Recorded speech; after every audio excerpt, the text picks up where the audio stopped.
हजार हैं, मान रखो। मेरी बहादुर बेटियों, मेरी बहनों, मेरे भाइयों, जिए सिंध, जिए बलूचिस्तान।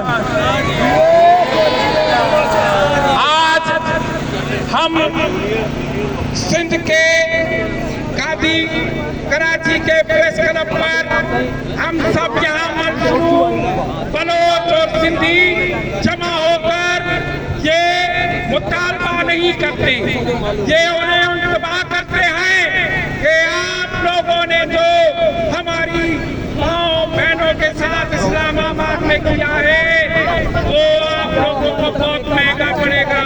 हमारी अदम तशद्दुद की जद्दोजहद, पहले मैं आपको ये बताऊं कि भाई हम सिंधी, हम बलोच, हम मजलूम हैं, हमारा दुश्मन एक है, हमारे मसाइल एक है। उनको ग्वादर चाहिए, बलोच नहीं चाहिए, उनको कराची चाहिए, उनको सिंधी नहीं चाहिए, उनको समंदर चाहिए, उनको जजीरे चाहिए, उनको सिंधी नहीं चाहिए, उनको रिकॉर्डिंग का सोना चाहिए, उनको सुई चाहिए, लेकिन बलोच नहीं चाहिए। लेकिन आज हम आप लोगों के सामने मुख्तसर और भी है, सिर्फ एक मैं शेर पढ़ूंगा और उसके बाद चला दूंगा क्योंकि मुख्तसर है।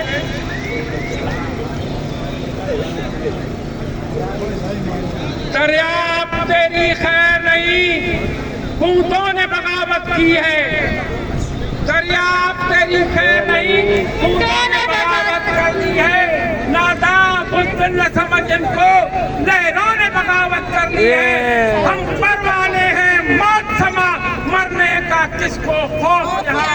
अरे तलवार तुझे झुकना होगा, गर्दन ने बगावत कर दी।